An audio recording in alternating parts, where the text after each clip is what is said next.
Hello friends, मैं एक बार फिर से उपस्थित हूँ कहानी तलब तेरे इश्क की का अगला भाग लेकर। इसके पहले भी 11 भाग अपलोड हो चुके हैं। अगर आपने नहीं देखा तो प्लीज़ एक बार मेरे चैनल पर जाकर अवश्य देखें। सबकी घूरती नज़रों को महसूस कर आरवी ने कहा, सर हम केबिन में ही चलते हैं। ओके, फिर चलिए मेरे साथ, बोलकर आदर्श वापस आंखों पर गॉगल्स लगाते हुए अपने केबिन की तरफ बढ़ गया और आरवी उसके पीछे हो ली। वह उसके पीछे तो जा रही थी, पर मन के साथ कदम भी बेहद बोझिल हो रहा था। वह अब तक डिसाइड नहीं कर पा रही थी कि कैसे बात करेगी, क्या कहेंगे, कैसे शुरुआत करेगी। वह केबिन में आई, लेकिन कुछ बोलती समझ पाती उससे पहले ही आदर्श ने काउच की तरफ इशारा करते हुए उसे बैठने का इशारा किया। आरवी तो पहले से ही नर्वस हो रही थी, समझ नहीं आ रहा था कैसे बात करेगी, लेकिन अब उसे घबराहट भी होने लगी थी तो उसकी आंखों में आंसू आने लगा। चाहकर भी कुछ बोल नहीं पा रही थी, वह यूं ही खड़ी रह गई।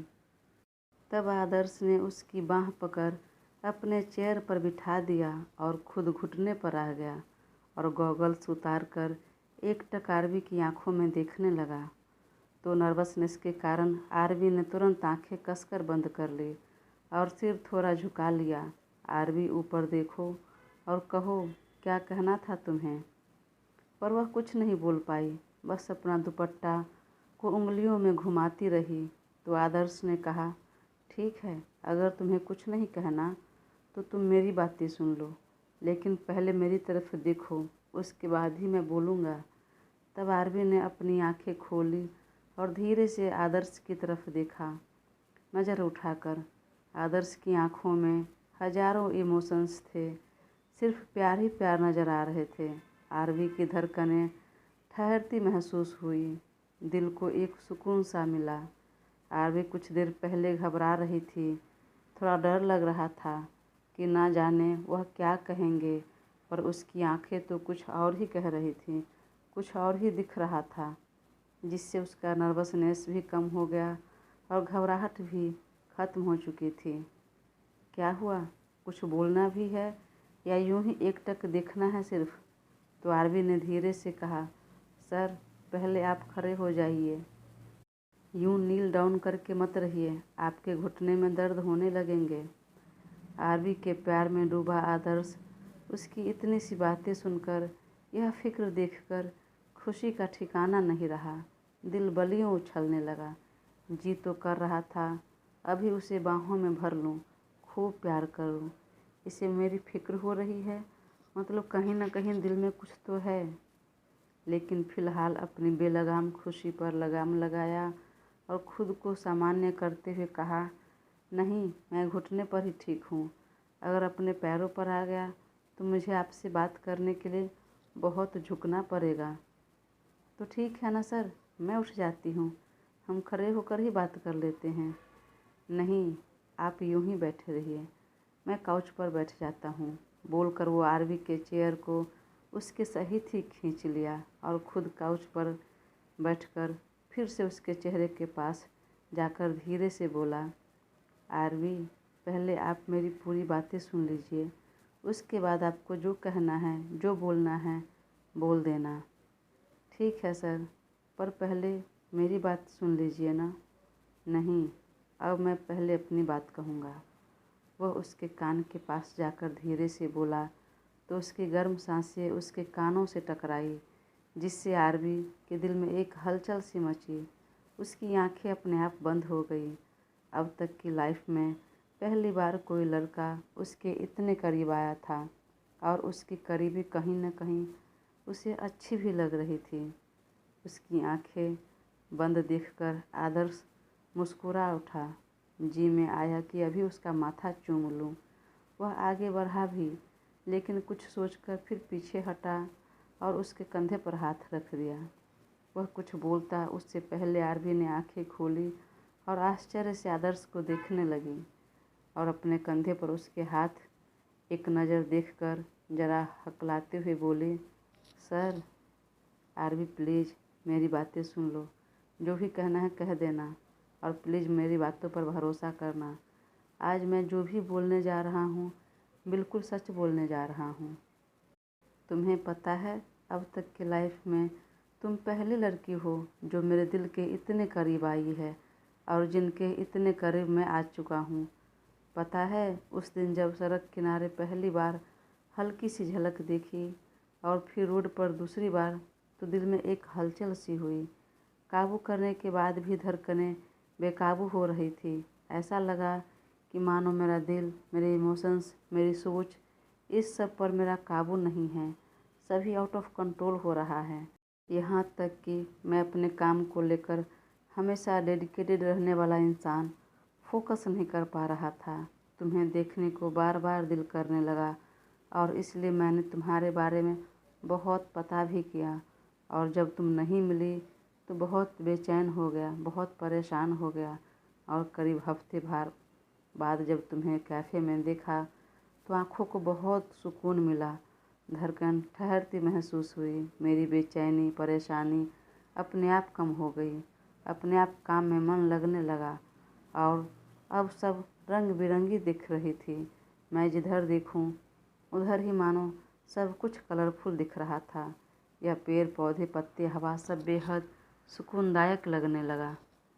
वह बोल रहा था और आरवी उसकी आंखों में एकटक देख रही थी और अनजान होते हुए कहा, सर क्या आप यही बातें करने आए हैं? उसे तो लग रहा था कल जो कुछ वाक़या हुआ उसके लिए वह डांटेंगे, चीखेंगे, चिल्लाएंगे या नहीं तो काम से निकाल देंगे। पर यहाँ आदर्श तो कुछ और ही बातें कर रहा था। टेंशन, बेचैनी, पेड़ पौधे, पत्ते और न जाने क्या क्या, जो उसके दिल दिमाग में कहीं घुस नहीं रहा था, कुछ पल्ले नहीं पड़ रहा था। सर यही बोलने के लिए मुझे केबिन में लाए हैं, तो प्लीज़ आप अपनी बातें बाद में कर लीजिएगा, पहले मेरी बातें सुन लीजिए, आरवी ने ज़रा बेसब्री से कहा। अब आदर्श को रहा नहीं गया और उसे चेयर से उठाया और अपने सीने से लगाते हुए कहा, कितनी भोली हो तुम, कितनी नादान, मेरी बातों का मतलब नहीं समझ रही।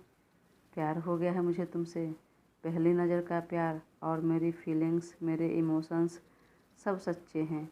प्लीज़ मुझ पर भरोसा करो। तुम मेरे जीवन की पहली लड़की हो जिसने मेरा यह हाल कर दिया और अब मैं चाहता हूँ मेरे जीवन की आखिरी लड़की भी तुम ही बनो। I really love you Aarvi. Aarvi अभी भी यूं ही खड़ी थी, अपना हाथ आगे नहीं बढ़ाया उसने, उसके पीठ पर नहीं लपेटा, पर हाँ उसके सीने से लगने पर वो सुकून का एहसास हुआ जिससे वह आज तक अनजान थी। आदर्श उसे अभी भी सीने से लगाए खड़ा था। वहीं उसकी बातें सुनकर आरवी खामोशी से देखने लगी। सांसें, धड़कनें सब ठहरती महसूस हुई। सिर्फ उसके कानों में आदर्श की बातें कही आई लव यू आरवी गूंज रही थी।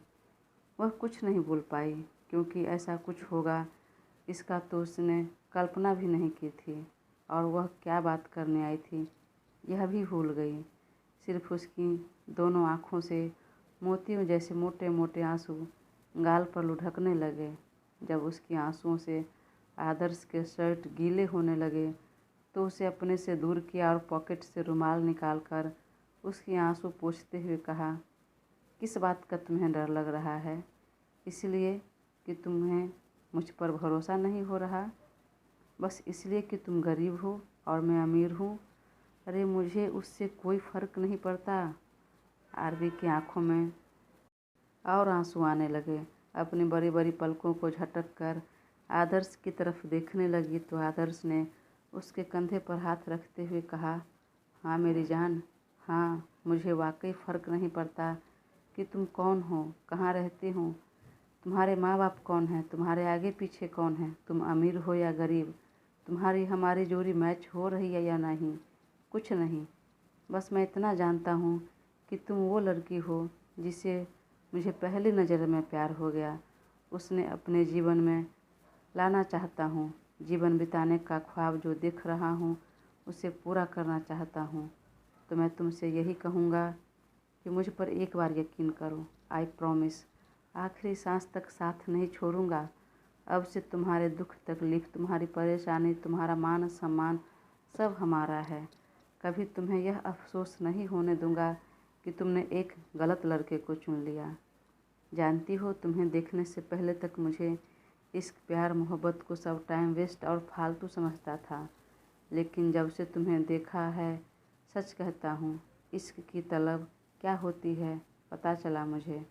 और जब तक तुम्हें ना देखूँ तो ऐसा लगता है नींद, चैन, आराम सब हराम हो जाता है। कुछ अच्छा नहीं लगता। आरवी खामोशी से उसकी सारी बातें सुन रही थी। आदर्श फिर उसकी आंखों में देखते हुए कहा, अगर कुछ कहना है आपको तो कह सकती हैं, मेरी बातों का जवाब दे सकती हैं। उसकी बातें सुनकर आरवी को यकीन हो रहा था, भरोसा हो रहा था, अच्छा भी लग रहा था, पर कहीं न कहीं जिस दायरे में वह रहती आई थी तो एक पल के लिए मुश्किल लग रहा था विश्वास करना और उस दायरे को तोड़कर आगे बढ़ना। और जो कुछ जवाब नहीं सूझा तो उसने अपनी नज़रें झुका ली। आदर्श ने एक बार फिर उसे गौर से देखा। उसका गला रूंध रहा था, आंखें डबडबा रही थी। आदर्श ने बड़ी बेचैनी से कहा, आरवी, मुझे जवाब सुनना है आपका। तो उसने ज़रा हकलाते हुए कहा, सर, मैं इन चक्करों में नहीं पढ़ना चाहती। अभी मेरी पढ़ाई भी पूरी नहीं हुई है। मुझे पहले वह पूरी करनी है। एक अच्छी नौकरी करनी है। घर में बीमार बूढ़ी दादी है, बहुत मुश्किल से वो मुझे कॉलेज भेज रही है। वह बहुत उम्मीद लगा कर बैठी है मुझसे और मैं उनकी उम्मीदें नहीं तोड़ना चाहती। तो पहले जो मैंने सोचा है, जो लक्ष्य है मेरा, वह पूरा कर लूँ, फिर सोचूंगी मैं इस सब के बारे में। तो फिलहाल मेरे तो ना है। उसने अपनी उंगलियों को तोड़ते मरोड़ते हुए बड़ी मुश्किल से कहा, और कल मैंने आपसे जिस तरीके से बात की उसके लिए सॉरी। अरे, तुम सॉरी क्यों बोल रही हो? वह तो मैं कब का भूल गया। और तुम इनकार कर रही हो? क्या तुम्हें मुझ पर भरोसा नहीं हो रहा? मैंने अभी जो कुछ भी कहा यह जीवन भर के लिए है, सिर्फ तुम्हें इम्प्रेस करने के लिए नहीं। प्लीज़ मुझ पर यकीन करो, मेरा प्यार सच्चा है, मेरा वादा पक्का है। आदर्श की बातें सुनकर आरवी पिघलने लगी थी। उसके बाद इरादे सब कुछ सच्चे लग रहे थे। उसकी बातें मन को सुकून दे रही थी। वह एकटक आदर्श की आंखों में देख रही थी और आदर्श भी उसे ही देख रहा था। दोनों की आंखों में बेहद बेचैनी थी। बेचारी समझ नहीं पा रही थी कि क्या करे। जहाँ दिल उसे कह रहा था, गवाही दे रहा था उसकी बात मान लेने को, वहीं दिमाग कुछ और कह रहा था, पीछे हटने बोल रहा था। और जब कुछ समझ नहीं आया, जवाब नहीं दे पाई, तो आंखें भरने लगी। लेकिन जब तक आदर्श देखता, उससे पहले ही नज़रें झुका ली और बड़ी मुश्किल से बोली, सर, मेरे दिल में आपके लिए ऐसी कोई फीलिंग नहीं, कुछ भी नहीं। उसकी जुबान भले ही सब कह रही थी, लेकिन उसकी झुकी हुई नज़र सब बयां कर रही थी। तो आदर्श उसके और करीब आया और ठोड़ी पकड़कर उसका चेहरा उठा दिया। फिर उसके चेहरे को हाथ में थाम लिया। उसकी आंखें आंसुओं से भीग चुकी थी। आदर्श आगे बढ़ा और बेहद कोमलता से उसका माथा चूम लिया। आरवी बिल्कुल सामान्य रही। उसकी आंखें स्वतः बंद हो गई। मन में बेहद सुकून मिला। धड़कते हुए दिल को एक ठहराव सा मिल गया। कोई बात नहीं, आपको जवाब नहीं देना या नहीं सूझ रहा तो बोलने की ज़रूरत नहीं। पर हाँ, आप यह मत समझना कि आपके कुछ जवाब नहीं देने पर मैं पीछे हट जाऊंगा या आपको पीछे हटने दूंगा। आप प्यार कीजिए या न कीजिए, पर मैं आपको बहुत प्यार करता रहूँगा जीवन भर तक, और आपके जवाब का इंतज़ार करता रहूँगा। आप जितना चाहे वक्त लीजिए, पर हम दोनों होंगे तो एक दूसरे के ही, और अब चाहे मुझे जितना इंतज़ार करना पड़े। आरवी ने तुरंत आदर्श की तरफ देखा। आंखें अभी भी भीगी हुई थी। मुझे जो कहना था मैंने कह दिया। अब आप जाइए, अपना काम फिनिश कीजिए, पढ़ाई पर ध्यान दीजिए, क्योंकि आपको बहुत आगे जाना है अभी। और हाँ, आगे जाने का मतलब ये नहीं कि आप अकेले अकेले जाएंगे। मैं जस्ट आपके पीछे ही रहूँगा। उसकी इतनी अच्छी अच्छी बातें सुनकर आरवी का कलेजा इतना धड़क रहा था कि लग रहा था कलेजा निकलकर मुंह से बाहर आ जाएगा। तन मन में एक गुदगुदी सी हो रही थी, पर उसने खुद पर काबू किया। दोनों हाथों से कुर्ती को कसकर पकड़ लिया और अपनी काली गहरी आंखों से उसे गौर से देखा। आदर्श मुस्कुराने लगा। सच कह रहा हूँ, आपको आगे बढ़ना है, खूब आगे बढ़िए और मैं आपके पीछे पीछे आऊँगा। अरे अरे, टेंशन मत लीजिए, आपका पीछा करने के लिए नहीं, आपका साथ देने के लिए। कभी जो आप रुक जाएंगी, थक जाएंगी, कभी जो आगे का रास्ता समझ में नहीं आएगा, तो मैं रहूँगा आपकी मदद करने के लिए। और हाँ, मैंने जो कुछ भी कहा उसका जवाब मुझे जब भी देने को जी करे तो इसी गुलाबी ड्रेस में आ जाना। आरवी एक बार फिर उसकी तरफ देखने लगी तो आदर्श ने कहा, मुझे यूं ही ताड़ती रहेंगी तो अपना काम ख़त्म नहीं होने वाला। जाइए, अब आप अपना काम कीजिए, आधा घंटा से ऊपर हो गया है। मेरा काम ऑन टाइम होना चाहिए और मैं समय का बहुत पाबंद हूँ।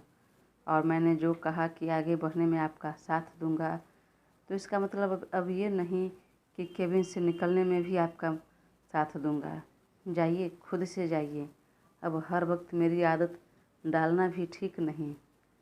आरविन ने पलटकर एक बार उसकी तरफ देखा। वह जो भी सोचा था, उसके बारे में जो भी इमेजिन किया था, उस सब से कहीं हटकर था आदर्श, सबसे अच्छा, सबसे खास।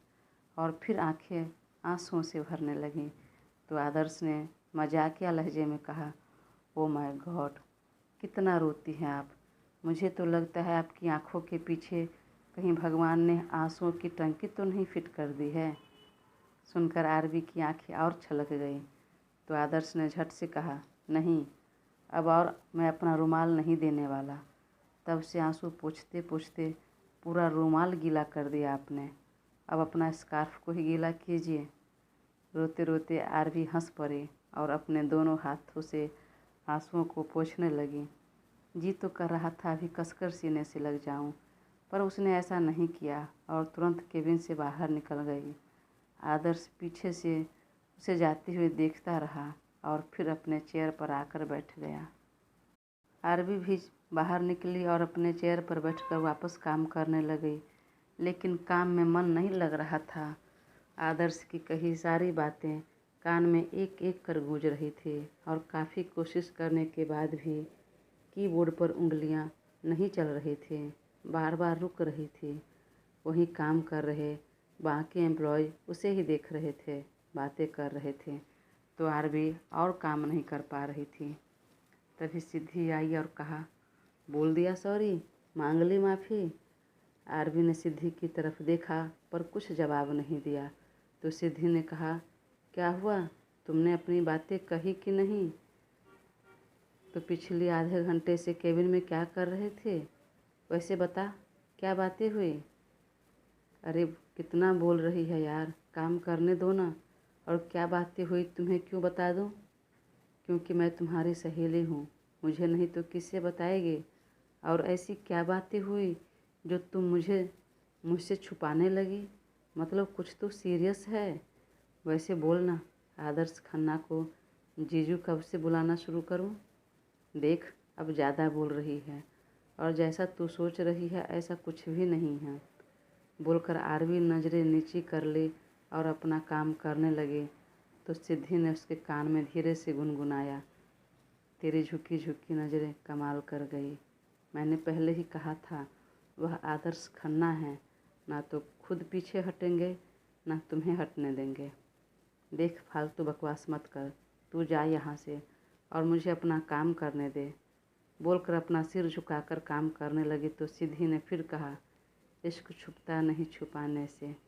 आरवी के चेहरे पर हल्की सी मुस्कान आ गई सुनकर, लेकिन जब तक सिद्धि देखती उससे पहले ही सिर झुकाते हुए कहा, अपने पढ़ाई पर ध्यान दे और मुझे भी देने दे।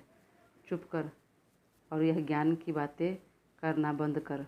अभी नहीं बताना है तो मत बता, लेकिन तेरे चेहरे की रंगत और आंखें सब कुछ बयां कर रही हैं। अब ये तू क्या फिलॉसफी झाड़ने लगी? क्या मेरे चेहरे से आँखों से बयां हो रही है? बता तो। बता दूँ? वह देख, आदर्श सर आ रहे हैं। आरवी ने चौंकते हुए उसकी तरफ देखा और फिर बोली, कहाँ कहाँ आ रहे हैं? सिद्धि ने ताली बजाकर हंसते हुए कहा, अरे मैं तो मजाक कर रही थी, यूं ही पोपट बना रही थी। पर देखना, आदर्श सर का नाम सुनते ही कैसे तेरे गाल गुलाबी हो रहे हैं। तू ब्लश कर रही है, आंखें चमक रहे हैं। अरे वह तो ब्लशर लगाया था मैंने आज। वाह, आज प्यार में पड़ी नहीं कि झूठ बोलना शुरू कर दी। तू कब से इतना मेकअप करने लगी? वह अभी और कुछ बोलती तब तक प्रवीण सर ने आवाज़ लगाई और सिद्धि झट से भागकर अपने चेयर पर चली गई। प्रवीण सर की आवाज़ सुनी तो आरवी को कुछ याद आया और उनकी तरफ देखते हुए कहा, सर मुझे आपसे कुछ बात करनी है। वह पास आकर बोला, हाँ कहिए। सर वह आपने कार हायर किया है? हाँ मैंने किया, आदर्श सर के कहने पर। पर क्यों? मैं ऑटो से चली जाऊंगी। क्योंकि रात रहती है इसलिए, और रात के 9 बजे निकलने वाली हर फीमेल स्टाफ के लिए सर प्राइवेट गाड़ी में जाने बोलते हैं। आप आती तो ऑटो से ही हैं, तो जाने में क्या हर्ज है। और टेंशन मत लीजिए, आपकी सैलरी से कोई कट नहीं होगा। यह सारे फैसिलिटीज़ कंपनी की तरफ से एम्प्लॉय को प्रोवाइड होता है। Okay, thank you sir. और प्रवीण के जाते ही आदर्श बाहर निकला। देर हो चुकी थी और उसने कहा भी था कि मैं समय का पाबंद हूँ, तो अब आरवी जल्दी जल्दी काम निपटा रही थी। तभी आदर्श उसकी टेबल के पास आया और उसके बोतल से एक घूंट पानी पी लिया। आरवी ने देखा तो तुरंत कहा, सर प्लीज़, जूठा है मत पीजिए। लेकिन आदर्श नहीं रुका और पानी पी लिया। फिर बोतल का कैप बंद करते हुए धीरे से कहा, मैंने ऐसा सुना है जूठा खाने से प्यार ज़्यादा बढ़ता है, गहरा होता है। आरवी जब तक कुछ बोलती तब तक वह जा चुका था और तब वह एक बार फिर सिर झुकाकर काम करने लगे।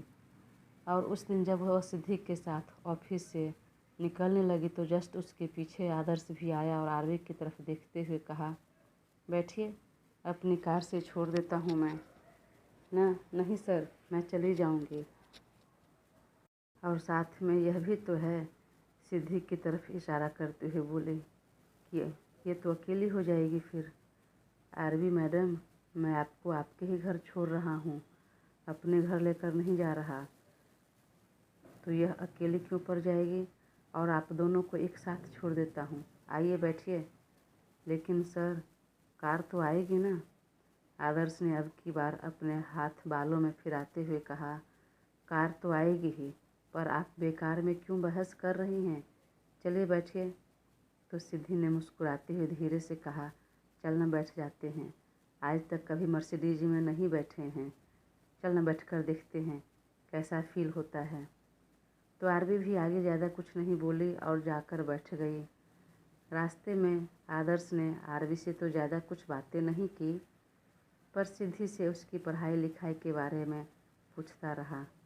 और कुछ देर बाद जब दोनों घर पहुंच गए तो आदर्श ने आरवी की तरफ देखते हुए कहा, और आपकी चंदा आंटी अगली बार गोभी के पराठे कब बनाएंगी? वह तो मुझे नहीं पता सर, यह उन पर डिपेंड करता है, पर पूछ कर बता दूंगी। बताने की नहीं, जब बनेगा तो लेकर आने की ज़रूरत है। मुझे खाना है और साथ में चटनी और अचार रहना तो ज़रूरी है। जी सर, ओके। आरवी से पहले सिद्धि ने जवाब दिया तो उसने तुरंत चिमटी काट ली। आरवी अपना बैग लेकर घर की तरफ बढ़ गई तो सिद्धि ने कहा, अरे तो मुझे चिमटी क्यों काटी? मैंने तो बस जवाब दिया। आदर्श सर को लाइन नहीं मारा, समझी? इतना भी पजेसिव होना ठीक नहीं। अब थोड़ा बहुत हंसी मजाक करना तो मेरा हक बनता है, आखिर जीजू हैं मेरे। देख सिद्धि, मुझे यह बातें सब बिल्कुल पसंद नहीं, तो फिर से तुझे मना कर रही हूँ, आइंदा यह सब मत कुछ बोलना, ऐसा कुछ भी नहीं। बोलते हुए वह अपने घर की तरफ बढ़ गई और वहीं आदर्श पीछे खड़ा सब सुन रहा था और हौले हौले मुस्कुरा रहा था। दोस्तों, कहानी आगे जारी रहेगी।